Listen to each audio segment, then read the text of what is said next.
प्यारे बच्चों, जैसा कि आपको पता ही है, हम अपना 12वां पाठ फैसला हमने इसका पठन और व्याख्या कर लिया है और आज हम इसका पठन अभ्यास करेंगे। तो एक बार मैं इसका पठन अभ्यास करता हूँ। आपका ध्यान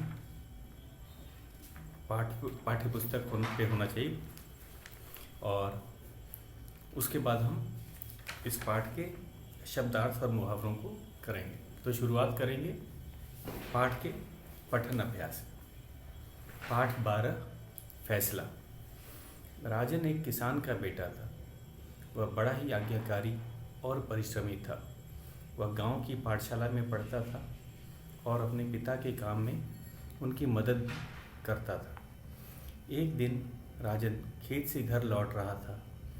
उसे आकाश में उड़ता धुआं दिखाई दिया। राजन तुरंत उधर की तरफ दौड़ा। एक झोपड़ी में आग लगी थी। राजन ने खिड़की से झांक कर देखा कि भीतर कोई है तो नहीं। एक सांप आग से बचने के लिए इधर उधर रेंग रहा था। राजन ने पास ही पड़ी एक लकड़ी उठाई और उससे धक्का मारकर झोपड़ी का दरवाज़ा खोल दिया। सांप बाहर निकलकर चला गया। कुछ दिनों बाद राजन पाठशाला जा रहा था। तभी उसके सामने वही सांप फन उठाए आ खड़ा हुआ। वह राजन को डसना चाहता था। राजन बोला, अरे तुम तो वही हो जिसकी मैंने जान बचाई थी। आज तुम मुझे ही मारना चाहते हो। सांप बोला, तुम मनुष्य हमारे शत्रु हो। हम तुम्हारा कुछ नहीं बिगाड़ते, लेकिन तुम हमें मार डालते हो।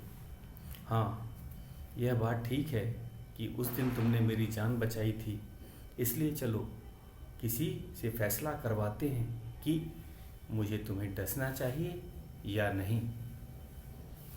दोनों एक वृक्ष के पास पहुँचे। राजन बोला, देखो भाई, मैंने इस सांप को आग से बचाया। यह मुझे ही मारना चाहता है। क्या यह ठीक है? वृक्ष बोला, हाँ बिल्कुल ठीक है। तुम मनुष्य हो ही ऐसे। मैं तुम्हें फल देता हूँ, छाया देता हूँ, हवा को शुद्ध करता हूँ, और तुम लोग मुझे कष्ट देते हो और काट डालते हो। राजन चुप रह गया। वे दोनों आगे बढ़े।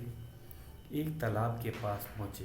राजन ने तालाब से कहा, देखो, मैंने इस सांप की जान बचाई और यह मुझे ही मारना चाहता है।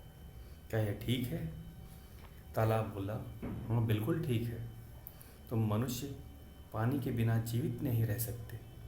मैं तुम्हें पानी देता हूँ, लेकिन तुम कपड़े धोकर, पशु नहलाकर मेरा पानी ही गंदा कर देते हो। तालाब की बात सुनकर सांप बोला, देखा, मनुष्य उन सबके साथ अच्छा व्यवहार नहीं करते जो उनकी सेवा करते हैं। बोलो, अब क्या कहते हो? राजन ने कहा, चलो आगे चलते हैं। दोनों चलते चलते पाठशाला के समीप जा पहुँचे। सांप ने देखा कि पाठशाला बड़ी सुंदर है। चारों ओर हरे भरे पेड़ हैं। गुरुजी पेड़ के नीचे बैठे बच्चों को पढ़ा रहे हैं। कुछ बच्चे नए पौधे लगा रहे हैं, कुछ पौधों को पानी दे रहे हैं। पाठशाला के पास छोटा सा तालाब है। उसका पानी चमचम चमक रहा है, बिल्कुल साफ। कुछ बच्चे गाय की सेवा कर रहे हैं, उनके रहने के स्थान की सफाई कर रहे हैं। राजन ने कहा, चलो गुरु जी से पूछते हैं। सांप बोला, नहीं, अब इसकी कोई आवश्यकता नहीं। मैं समझ गया हूँ, मैं अब तुम्हें नहीं डसूंगा। यह कहकर सांप चला गया। तो बच्चों, ये हमने एक बार पठन अभ्यास इस पाठ का किया है। एक बार और इसका पठन अभ्यास करेंगे। आपका ध्यान पाठ्य पुस्तक पे ही होना चाहिए। खासकर जो नए शब्द आए हैं उनका उच्चारण कैसे किया जाता है और संवादों को किस तरह से पढ़ा जाता है, उस पर आप ध्यान देंगे। तो एक बार फिर से आपका ध्यान पाठ पे आना चाहिए। पाठ 12 फैसला। राजन एक किसान का बेटा था। वह बड़ा ही आज्ञाकारी और परिश्रमी था। वह गांव की पाठशाला में पढ़ता था और अपने पिता के काम में उनकी मदद भी करता था। एक दिन राजन खेत से घर लौट रहा था। उसे आकाश में उड़ता धुआं दिखाई दिया। राजन तुरंत उधर की तरफ दौड़ा। एक झोपड़ी में आग लगी थी। राजन ने खिड़की से झांक कर देखा कि भीतर कोई है तो नहीं। एक सांप आग से बचने के लिए इधर उधर रेंग रहा था। राजन ने पास ही पड़ी एक लकड़ी उठाई और उसे धक्का मारकर झोपड़ी का दरवाज़ा खोल दिया। सांप बाहर निकलकर चला गया। कुछ दिनों बाद राजन पाठशाला जा रहा था। तभी उसके सामने वही सांप फन उठाए आ खड़ा हुआ। वह राजन को डसना चाहता था। राजन बोला, अरे तुम तो वही हो जिसकी मैंने जान बचाई थी। आज तुम मुझे ही मारना चाहते हो। सांप बोला, तुम मनुष्य हमारे शत्रु हो। हम तुम्हारा कुछ नहीं बिगाड़ते, लेकिन तुम हमें मार डालते हो। हाँ, यह बात ठीक है कि उस दिन तुमने मेरी जान बचाई थी, इसलिए चलो किसी से फैसला करवाते हैं कि मुझे तुम्हें डसना चाहिए या नहीं। दोनों एक वृक्ष के पास पहुँचे। राजन बोला, देखो भाई, मैंने इस सांप को आग से बचाया। यह मुझे ही मारना चाहता है, क्या यह ठीक है? वृक्ष बोला, हाँ बिल्कुल ठीक है। तुम मनुष्य हो ही ऐसे। मैं तुम्हें फल देता हूँ, छाया देता हूँ, हवा को शुद्ध करता हूँ, और तुम लोग मुझे कष्ट देते हो और काट डालते हो। राजन चुप रह गया। वे दोनों और आगे बढ़े। एक तालाब के पास पहुँचे। राजन ने तालाब से कहा, देखो, मैंने इस सांप की जान बचाई और यह मुझे ही मारना चाहता, क्या यह ठीक है? तालाब बोला, हाँ बिल्कुल ठीक है। तुम मनुष्य पानी के बिना जीवित नहीं रह सकते। मैं तुम्हें पानी देता हूँ, लेकिन तुम कपड़े धोकर, पशु नहलाकर मेरा पानी ही गंदा कर देते हो। तालाब की बात सुनकर सांप बोला, देखा, मनुष्य उन सबके साथ अच्छा व्यवहार नहीं करते जो उनकी सेवा करते हैं। बोलो, अब क्या कहते हो?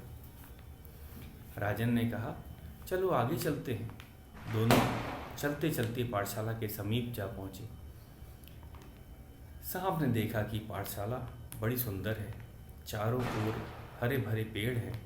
गुरुजी पेड़ के नीचे बैठे बच्चों को पढ़ा रहे हैं। कुछ बच्चे नए पौधे लगा रहे हैं, कुछ पौधों को पानी दे रहे हैं।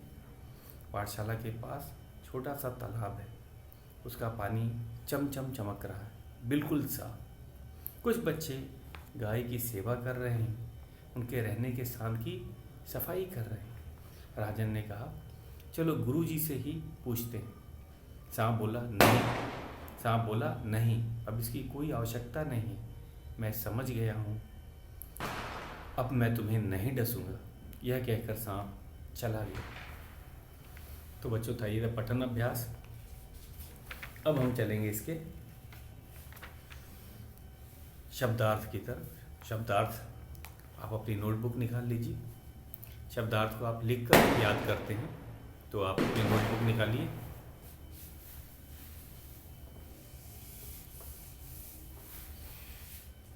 इस पाठ में कोई मुहावरा नहीं है, तो हम केवल शब्दार्थों को लिखेंगे और याद करेंगे।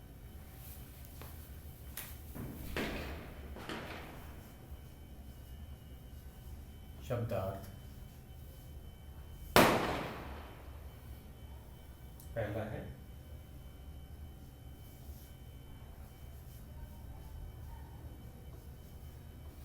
आज्ञाकारी।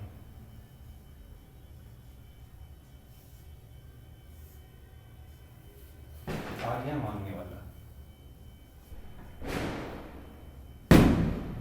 आज्ञा मानने वाला। तो जैसा कि पाठ के अनुसार इसका अर्थ आपको बता देते हैं। राजन एक आज्ञाकारी बालक था। जैसे कि पाठ में कहा गया कि वह बड़ा आज्ञाकारी और परिश्रमी था। परिश्रमी का अर्थ होता है जो मेहनत करते, आज्ञा जो अपने बड़ों की बात माने। आज्ञा मानने वाला, आज्ञाकारी कहलाता है। तो पाठ के अनुसार राजन एक आज्ञाकारी बालक था। दूसरा हमारा है शब्द समीप। समीप का अर्थ होता है पास। समीप का अर्थ होता है पास। तो जैसा कि पाठ में ही बताया है कि पाठ के अनुसार कि वह समीप का अर्थ होता है पास में, जो दूर ना हो उसे हम कहते हैं समीप। अगला है परिश्रमी, जो मेहनती हो, जो मेहनत करता है, उसे परिश्रम करने वाले को परिश्रमी कहते हैं, या फिर हम मेहनती भी कह सकते हैं। तो तीसरा शब्द है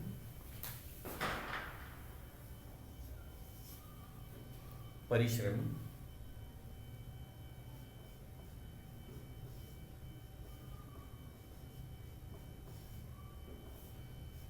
अर्थ है मेहनती।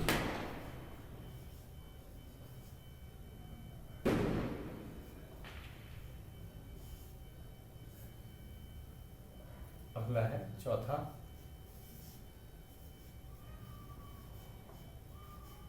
स्थान। स्थान का अर्थ है जगह।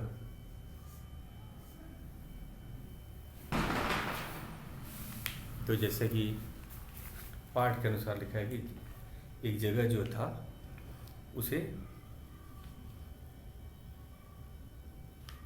आकाश से धुआं उठता दिखाई दे। जगह स्थान को कहते हैं। जैसे कि मेरे स्थान का है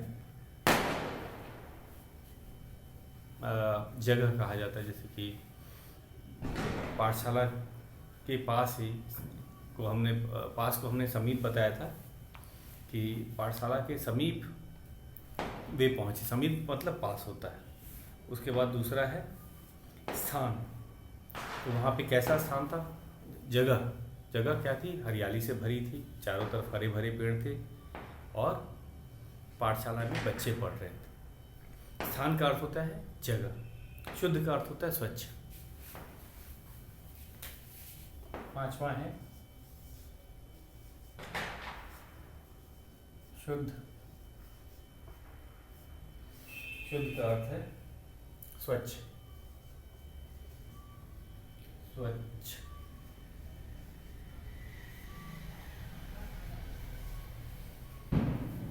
शुद्ध का अर्थ है स्वच्छ। जैसे शुद्ध वायु, इसका अर्थ है साफ हवा। तो जैसा कि इसमें लिखा है कि जो पानी था, जो पाठशाला के जो समीप जो एक तालाब था, उसका पानी स्वच्छ था, या हम कहेंगे शुद्ध था। छठा है डसूंगा।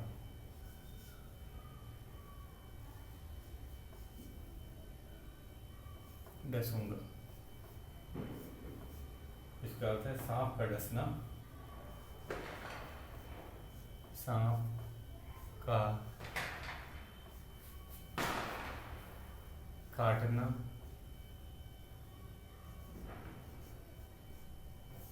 दूसरा अर्थ है डंक मारना,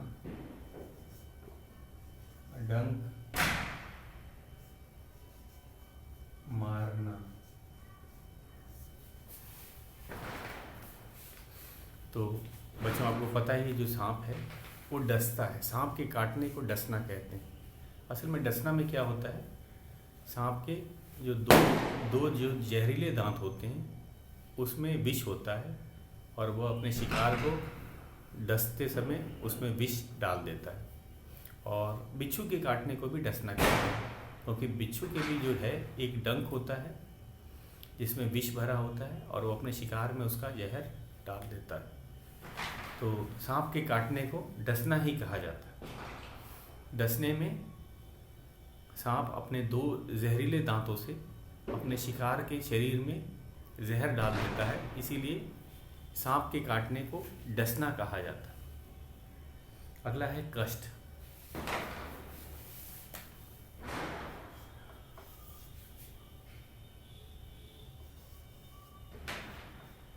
कष्ट, अर्थ होता है पीड़ा, पीड़ा या दुख भी कह सकते हैं, दुख। जैसे कि वृक्ष ने भी कहा था या सांप ने भी कहा था कि मनुष्य उनको कष्ट देते हैं या उनको काट देते हैं जो उनकी सेवा करते हैं। कष्ट का होता है दुख देना। जैसे कि वृक्ष ने कहा था कि हम वो फल देते हैं, छाया देते हैं, और बदले में मनुष्य वृक्षों को ही काट देते हैं। तालाब ने भी यही कहा था कि हम मनुष्यों को शुद्ध जल देते हैं, लेकिन मनुष्य है उस जल को, उस पानी को गंदा कर देते हैं, कपड़े धोकर, पशु नहलाकर। तो इसे कष्ट कहा गया। कष्ट मतलब दुख या पीड़ा। हमारा अंतिम जो है शब्द वो है आवश्यकता। 8वां शब्द है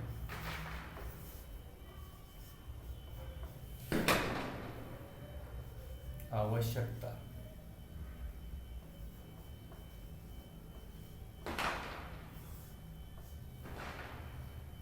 जरूरत, आवश्यकता का अर्थ होता है ज़रूरत। जैसे हमें शुद्ध पानी, शुद्ध वायु की आवश्यकता है, इसका मतलब है ज़रूरत। तो ये थे हमारे शब्द अर्थ इस पाठ के। इसे आपको अपने नोटबुक में लिखना है और याद करना है। तो इसे आप अपने नोटबुक में लिखेंगे और याद करेंगे। आज हम बढ़ते हैं अपने मौखिक प्रश्नों की तरफ। जैसा कि आपको पता है हमारे मौखिक प्रश्न हैं वो मौखिक रूप से या चर्चा के द्वारा ही किए जाते हैं। एक बार इसको मैं दोहरा देता हूँ, फिर बढ़ेंगे मौखिक प्रश्नों की तरफ। शब्दार्थ है आज्ञाकारी का अर्थ है आज्ञा मानने वाला, समीप का पास, परिश्रमी का मेहनती, स्थान का जगह, शुद्ध का स्वच्छ, दसूंगा का सांप का काटना या डंक मारना, कष्ट का होता है पीड़ा या दुख, आवश्यकता का है जरूरत।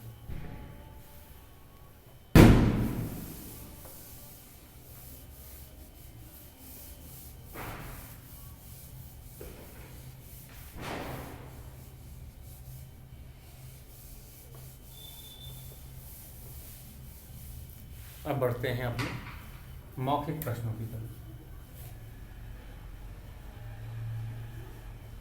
मौखिक प्रश्न का हमारा पहला भाग है निम्नलिखित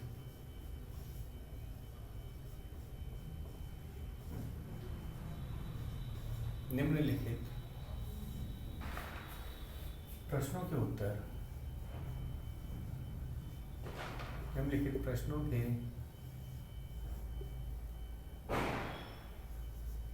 उत्तर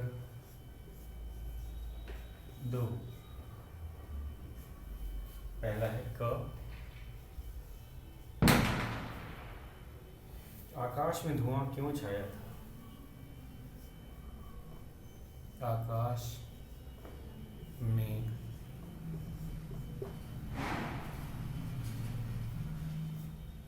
धुआं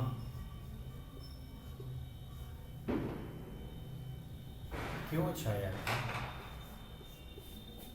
क्यों छाया था? तो बच्चों जैसा कि इसमें कारण पूछा है, क्यों जब होता है तो हमें कारण बताना है। क्योंकि एक झोपड़ी में आग लगी थी, इस कारण से आकाश में धुआं छाया था। तो जैसा कि आपको पता है ये मौखिक प्रश्न है और इसका उत्तर आप अपने शब्दों में दे सकते हैं। तो हम ये भी लिख सकते हैं आकाश में धुआं छाया था क्योंकि एक झोपड़ी में आग लगी थी, या फिर आप इस तरह भी लिख सकते हैं कि झोपड़ी में आग लगी थी इस कारण आकाश में धुआं छाया था। और इसमें हमें मौखिक के 4 प्रश्न हैं, इसको ज़रा आप एक बार देख लीजिएगा। इसको हम इसका हल कल करेंगे। तो ये मौखिक प्रश्नों की चर्चा के द्वारा ही हमें करना है। तो आज के लिए इतना ही।